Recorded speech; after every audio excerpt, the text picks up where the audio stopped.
Hey you, on the bike. Hello? Wouldn't you rather be riding a giant robot? Who wouldn't? Well, now you can with today's sponsor, Zoids Wild Blast Unleashed. That's right, Zoids are back with a brand new video game based off the new series, Zoids Wild. Now we can saddle up with all your favorite massive animal mecha to duke it out in fast-paced arena combat. And it's pretty fun. You pick one of the 16 teams of pilot and Zoids to play as, each of which plays very differently and go head-to-head against each other. If you're unfamiliar with the characters, there's a mission mode which follows some events and the cast of the anime so you can get a feel for who is who, what is what, and what's going on. Shoutouts to my girl Natalia and her Zoid Scorpier. She works with poison attacks and you can hide underground. And you're a freaking scorpion. And when you go into beast mode, you get a special transformation cutscene where she just chills with a friend for a big combo. Everyone's got these, but she's got, ow. I've been a fan of Zoids for a long time, so now that the new reboot video game's out and a bunch of fun to play, I'm more than happy to have them as a sponsor. Zoids Wild Blast Unleashed launches today on the Nintendo Switch, so go get you a copy at GameStop, Walmart, or Amazon. Okay, I'm going. This game sounds like a blast. Zoids Wild Blast Unleashed. Thanks for sponsoring today's video. Now on with the show.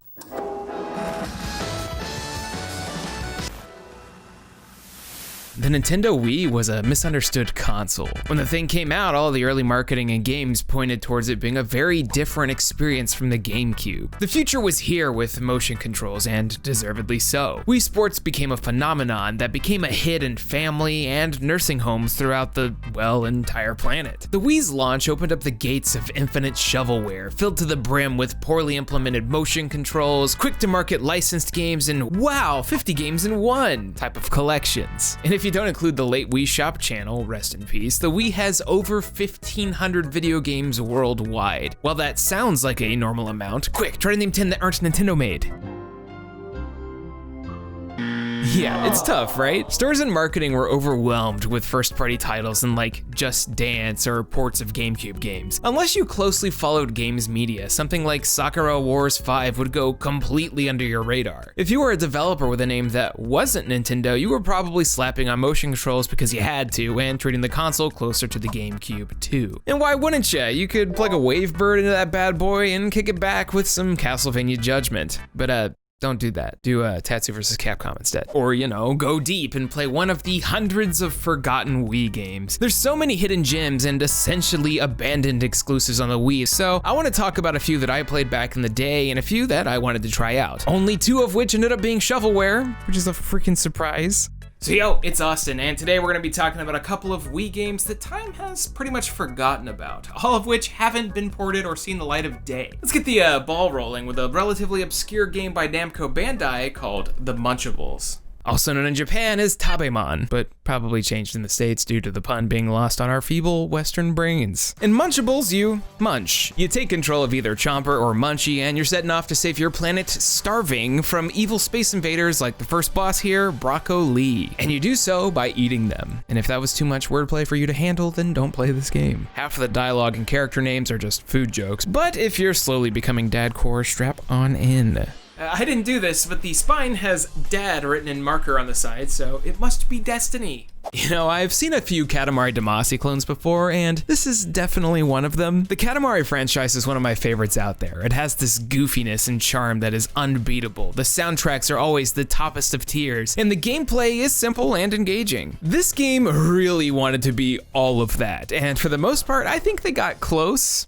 Ish. Each of the 2 Tabemon you play as has slightly different abilities, but both have one sole purpose. Consume. Some just consume a little faster than others. In most levels, you'll start at level 1 and be given a specific goal. Get to a specific point, eat 3 items, eat a boss monster. There's no time limit, so it's not frantic like Katamari. However, it do be jammin' like Katamari.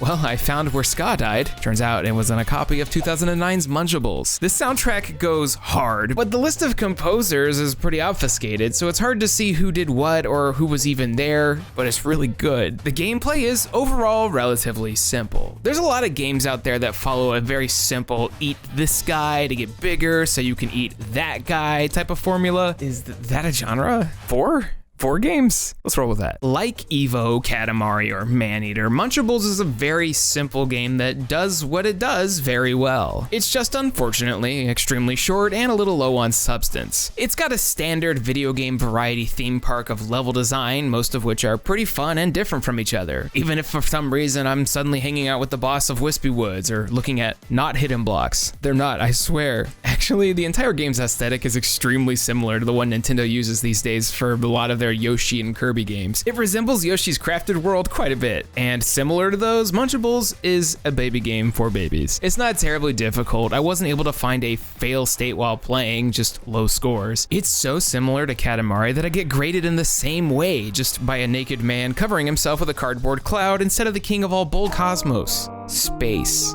Infinite unknown. The Munchables is a really neat hidden gem, and one that I think many people don't know about at all. Time has definitely forgotten it, but it is my favorite war game on the Wii. Next up is an entry in a well-known, well, maybe just known franchise. I'm talking about Bomberman. I've been a Bomberman fan all of my life, and I wouldn't be surprised if people don't really know too much about him, except maybe being like a me costume in Smash. Konami's not really doing anything with him these days, but when Hudson was around, they were releasing games left and right, and we're gonna be talking about Bomberman Land.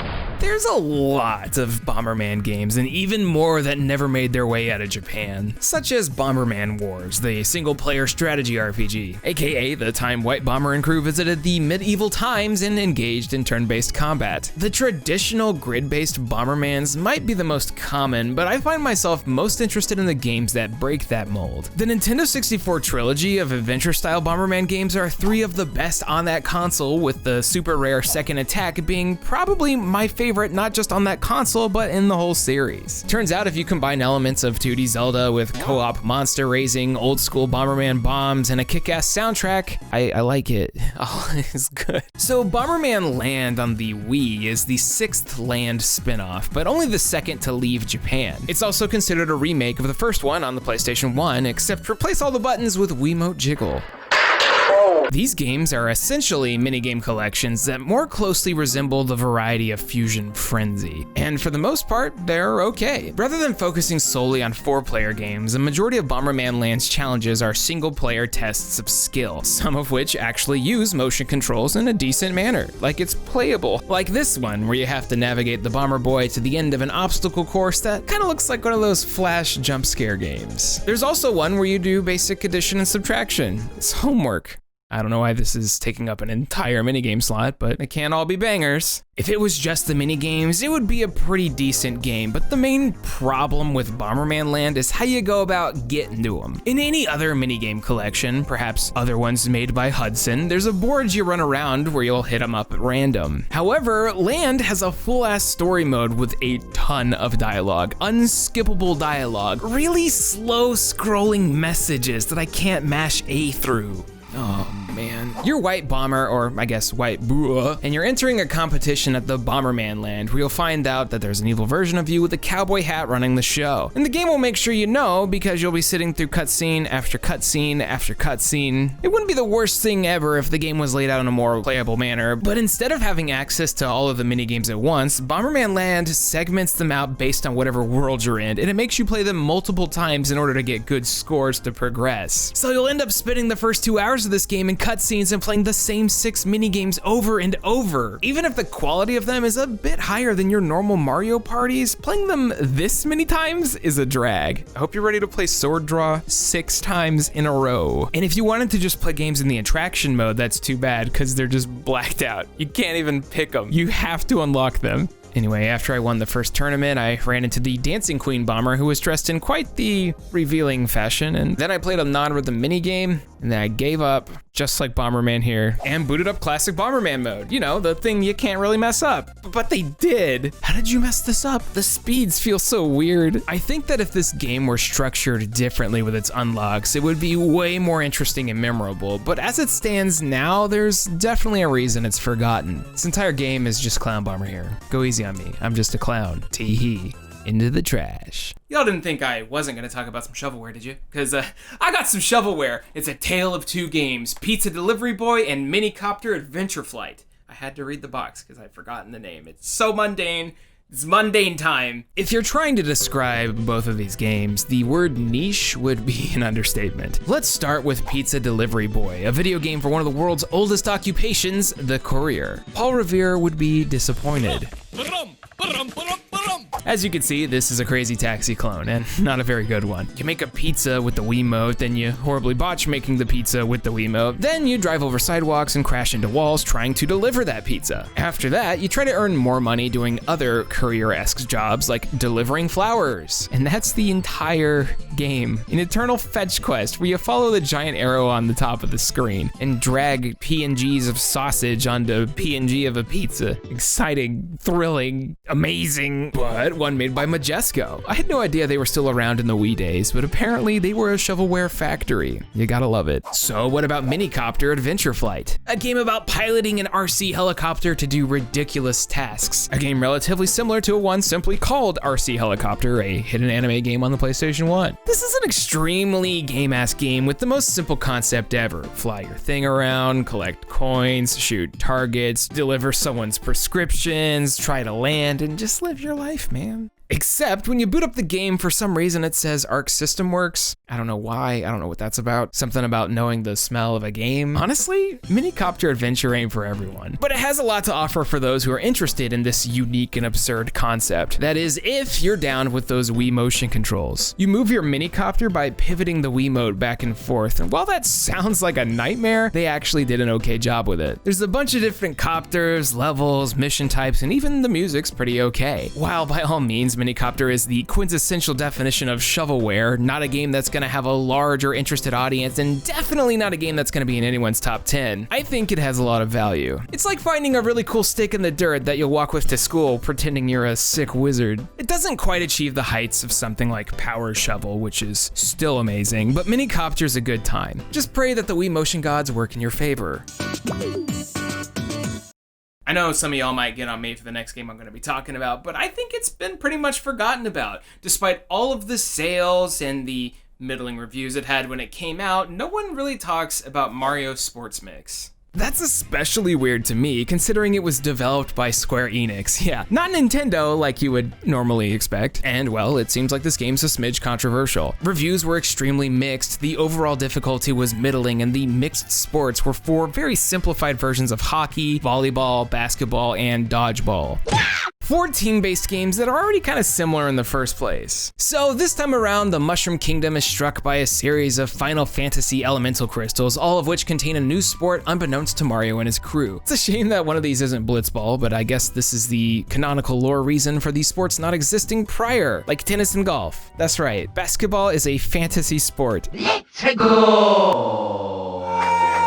Visually, this game is actually really nice looking for the Wii. The animations are solid, and the mix of Square Enix and Mario aesthetics work really nicely together. The game itself also functions well enough. Of the 4 main games, I'm most partial to basketball. Dodgeball feels really clunky and meh in comparison. Volleyball is probably the most basic iteration I've seen of that sport in a video game. It's like, hey, you, go to the glowing spot. This will work. But basketball lets me flick the Wiimote to do cool backflips, and I mean, you can't go wrong with that. Something that I think was kind of a negative for a lot of people, but a huge draw for me were the unlockable characters. Instead of your normal, like, baby versions of Mario characters, the entirety of Sports Mix's unlocks were Square Enix characters. You had like Moogle, Black Mage, Dragon Quest Slime, and a cute white mage. Even a ninja, like the Job Ninja. It's not their best effort, but it's one of those things that's super cute to see for a very specific Venn diagram of people that's probably just me. I am truly alone. That's neat and all, but the real drawback of Sports Mix is that it just has a surface level depth. Beyond playing the 4 main sports, which all have a learning curve about as steep as your average Mario Party minigame, there's only that to do. There's no proper progression of unlocks to really keep you engaged. While you do get a tournament mode and arcadey iterations of those sports with like coin matches and extra points depending on where you hit your shot from, they're still just too dumbed down, especially in comparison to other Mario sports games. These days, any Mario Tennis will get my heart pumping mid-match because of how intense it can get, and Mix is just like, hey, you won basketball 42-0.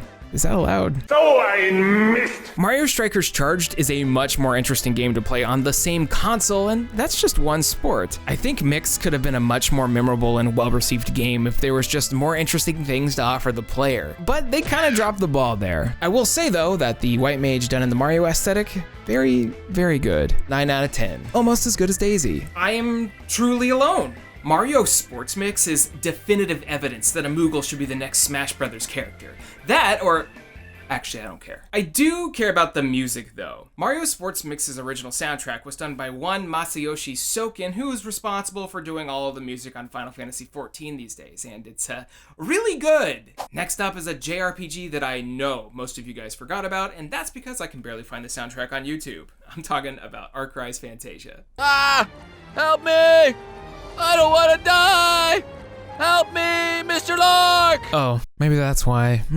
Rise Fantasia isn't just 3 words clumsily thrown together. It's a rare console JRPG during a generation where they were lacking. During the early years of the Xbox 360 and PlayStation 3, the JRPG took a backseat. Final Fantasy was no longer on the cutting edge of technology or the sales charts. First-person shooters were leading the charge, and we replaced the number 9,999 with a hit marker. They just weren't hitting at the time. Even bigger releases like Mistwalker's Blue Dragon and Lost Odyssey, the latter of which is a legit 10 out of 10, ended up being commercially stifled due to being a 360 JRPG exclusive. As this budget-conscious genre shifted more into being on the portables, there were still a decent amount of Wii exclusives that would come out. And I'm sure a lot of y'all know about the Operation Rainfall trilogy, The Last Story, Pandora's Tower, and Xenoblade Chronicles. But one JRPG we didn't have to beg for was Image Epoch's Rise Fantasia, also known as ARF. Are you angry? No, but I'm getting annoyed. But maybe we should have begged for voice actors. You take control of Lark Bright Lagoon, a young mercenary who's besties with Alf, the prince of the Meridian Empire. You're the fabled child of Issa, who's hired by the king to collect powerful deities known as Rogris. And if none of that made any sense, all you really need to know is that, like any old-fashioned JRPG, church bad. You are evil! A monster in preacher's clothing! ARF actually has a relatively interesting plot that's pretty dialogue heavy. It just unfortunately has some really questionable voice acting. It's very clear that ARK was a budget title here in the States, which is wild because some of the developers have an all-star background. For instance, my boy Yasunori Mitsuda of Chrono Cross fame worked on the soundtrack, and it's very solid. You'll want to go in and turn the voice acting down a little bit, especially because it's screaming over the music at times, and all you're gonna hear is Nico speaking words, but oh god, Nico's the worst. Make those shots count. But a lot of the developers here would go on to games like Persona 5 Royale and Final Fantasy XIV. I'm sure people familiar with anime have already recognized the art style of Erika 7's Kenichi Yoshida, who provided character designs. Look, all I'm saying is that for a little Wii JRPG, Rise Fantasia has a lot going for it out of the gate. And a lot of that relies on a good combat system too, and ARF doesn't disappoint. While it is a turn-based game, every one of your characters pulls from the same action point pool, which you can either conserve or max out on any one of your turns. You can even make a character attack multiple times in one turn if that suits your fancy. It's not overly complex, nor is it too simple, just a tiny bit grindy at times, which for those seeking an old school JRPG experience, this probably hit the right spot. I mean, when your main competition that year is like Star Ocean 4 and Final Fantasy 13, oh god, 2010. However, unlike those games, ARF has definitely been left behind in the dust. Just like the Nintendo 64 and even GameCube, the Wii wasn't well known for having many Japanese RPGs. However, the ones that were there definitely filled a niche. If you push Pokemon Battle Revolution to the side, ARF was the traditional turn-based JRPG on the Wii, and it's better than expected. It's not a classic, the voice acting should have really had a Japanese setting, but it dared to be a throwback when the industry just wanted you to yeet Wiimotes into plasma televisions. Just be prepared to play it with a podcast on. You's gonna be sorry if you get in the way. Don't sweat it. It wasn't your fault. Is there something you'd like to say? Go ahead. You may speak. Hey, watch where you're going, you idiot.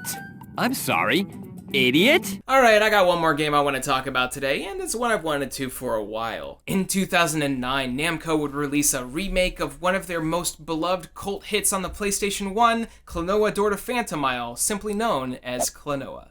Klonoa is one of those gaming mascots that really deserved more. The original PlayStation 1 game was notable for being one of the first 2.5D platformers that combined sprites with 3D backgrounds, swinging in mere weeks before the original Tomba. And well, it was a really solid game. One that's way too expensive for any normal person to get these days, but a solid game. Ugh. Klonoa was never a Mario or a Sonic, but he did well enough to land himself 7 different games over the span of a decade. That includes Klonoa 2, a bunch of different portable games, and the smash hit Klonoa Beach Volleyball. Wait, what? This rabbit, dog, cat, Last Guardian looking thing was and still is quite the cute character that Namco seemed to want to make their new mascot for a while. He was making cameos in just about every Namco franchise you could think of. I mean, he even had Pac-Man on his hat being like, hey, remember this? This is the past, I'm the new gen, let's go. Burger King!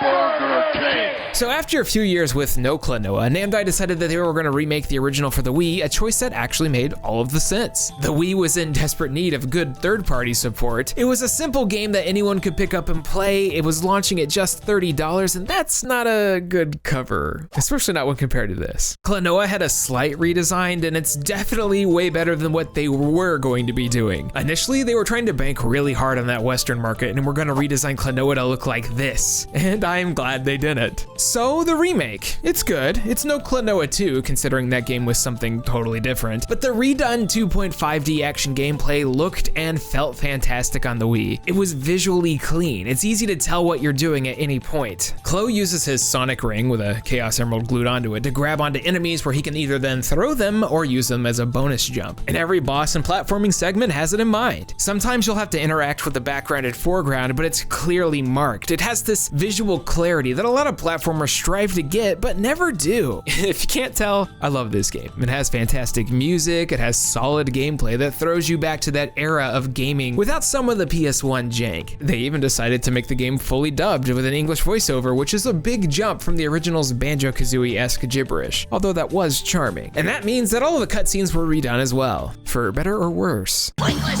worthless, useless, hopeless!